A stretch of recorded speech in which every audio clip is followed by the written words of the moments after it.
नमस्ते। मैं आपको वॉर्टिन्स ट्यूमर के बारे में बताऊंगा। थूक जो है, सलाइवा जो है, सलिवरी ग्लैंड से निकलता है। तो सबको तीन सेट सलिवरी ग्लैंड, एक सेट जो है पैरोटिड ग्लैंड, इधर एक, सेकंड जो है सबमैंडिबुलर ग्लैंड, इधर एक, और थर्ड जो है, तीसरा जो है टंग के नीचे है, सबलिंगुअल ग्लैंड। ये तीन पेयर सलिवरी ग्लैंड जो है ये सलाइवा प्रोड्यूस करता है, तकरीबन एक दिन में 1 to 1.5 लीटर्स। ये मैंने ये डायग्राम में बताया। तो पैरोटिड ग्लैंड में डिफरेंट तरीके का बीमारी हो सकता है। एक बचपन से ही हो सकता है कंजेनिटल, नहीं तो कुछ एक्सीडेंट ट्रोमा से हो सकता है प्रॉब्लम। तीसरा कुछ इन्फेक्शन, बैक्टीरिया वायरल कुछ इन्फेक्शन से हो सकता है। चौथा बिनाइन कंडीशन, और लास्ट कैंसरस कंडीशन। तो ये बिनाइन कंडीशन क्या है? बिनाइन कंडीशन ऐसा होता है कि इन्फेक्शन जैसा एंटीबायोटिक देके हटा नहीं सकते, और ये मैलिग्नेंसी जैसा, कैंसर जैसा उतना खतरनाक भी नहीं, तो इसको निकालना ही पड़ेगा। तो बिनाइन लीशन ऐसा है कि जहां वो होता है उसी जगह में लोकली वो प्रॉब्लम कर सकता है, और कभी कभी रेयरली वो कैंसर होके बदल भी सकता है। ये है बिनाइन कंडीशन। तो पैरोटिड ग्लैंड में सबसे कॉमन फर्स्ट बिनाइन कंडीशन जो है वो है प्लियोमॉर्फिक एडिनोमा, और सेकेंड वाला, दूसरा वाला कौन सा? वॉर्टिन्स ट्यूमर। तो ये वॉर्टिन्स ट्यूमर के बारे में मैं आपको बताने वाला हूं। तो ये वॉर्टिन्स ट्यूमर जो है usually as group 50 to 60 age group में कॉमन है, और एज 40 to 68, इसके ये मतलब नहीं है कि 40 और 50 में नहीं होना चाहिए। Usual age group 50 to 60 males में ज्यादा रहता है, और कभी कभी 10% पेशेंट्स में दोनों साइड में होने का भी चांसेस है वॉर्टिन्स ट्यूमर। जिन लोग ज्यादा स्मोक करते हैं उनमें ये बिनाइन ट्यूमर आने का चांसेस भी ज्यादा है, और ये रेडिएशन एक्सपोजर भी एक एसोसिएशन ऐसा भी रिपोर्टेड। तो इसका जब ये वॉर्टिन्स ट्यूमर होता है, पेशेंट्स का, मरीज का क्या कंप्लेन होता है? बहुत सारा मरीज ये बताते हैं कि ये छोटा सा इधर स्वेलिंग है कान के नीचे, और ये थोड़ा थोड़ा करके बढ़ता जा रहा है। ये रहेगा सबसे कॉमनेस्ट प्रेजेंटिंग कंप्लेंट। थोड़े लोग बोलते हैं कि ये जो स्वेलिंग है, सूजन है, ये बहुत महीनों से, नहीं तो 1-2 साल से, बट अभी 2-3 दिन में फट करके सडन से इसका साइज बढ़ गया। ये क्यों हुआ?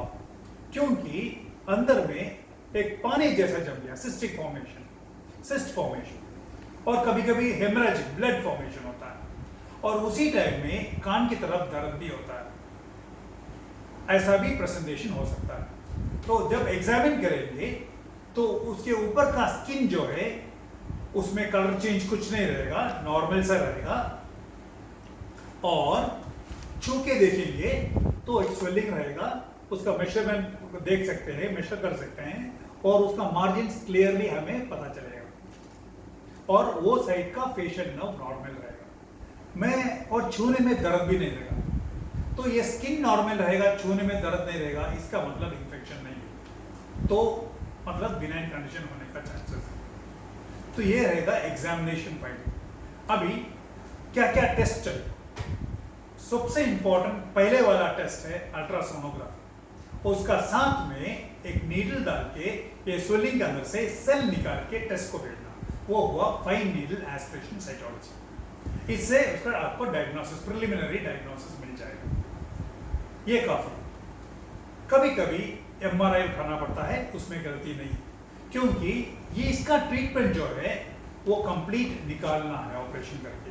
तो एमआरआई लेंगे, नहीं तो सीटी लेंगे, एमआरआई बेहतर है। एमआरआई लेंगे तो ये सर्जिकल प्लानिंग के लिए हेल्प करेगा। एक दूसरा ये रीजन है, जब ये पेशेंट ऐसा कंप्लेंट लेके आते हैं, कभी कभी बोलते हैं कि फेस, अब 2-3 दिन से फेस ठीक से काम नहीं कर रहा, आंख बंद नहीं कर पा रहे हो, इधर से प्रॉब्लम हो रहा है, तो तब एमआरआई चाहिए। सडन से बहुत सारा दर्द हो रहा है, एमआरआई चाहिए। सडन से इसका साइज बढ़ गया, एमआरआई चाहिए देखने के लिए और कुछ प्रॉब्लम है कि नहीं, कैंसर है कि नहीं, तो एक आइडिया मिल सकता है।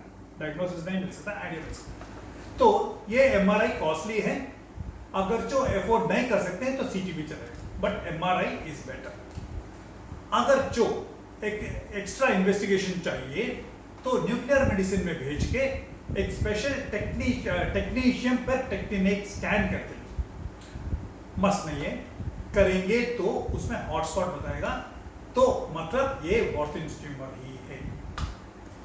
और इसके बाद लास्ट वाला एक कैमरा नाक के अंदर से डाल के जबान के पीछे देखेंगे कि ये पैरोटिड ग्लैंड के अंदर के तरफ इन्वॉल्व है कि नहीं, सूजन है कि नहीं। इससे आप हमारा इन्वेस्टिगेशन खत्म। अभी ये बीमारी के बारे में, इसका कॉम्प्लिकेशंस क्या हो सकता है। ऐसे छोड़ दे तो क्या हो, ऐसा ही छोड़ दिए तो कैंसर होके बदलने का चांसेस है, चांसेस कम है, फिर भी चांस।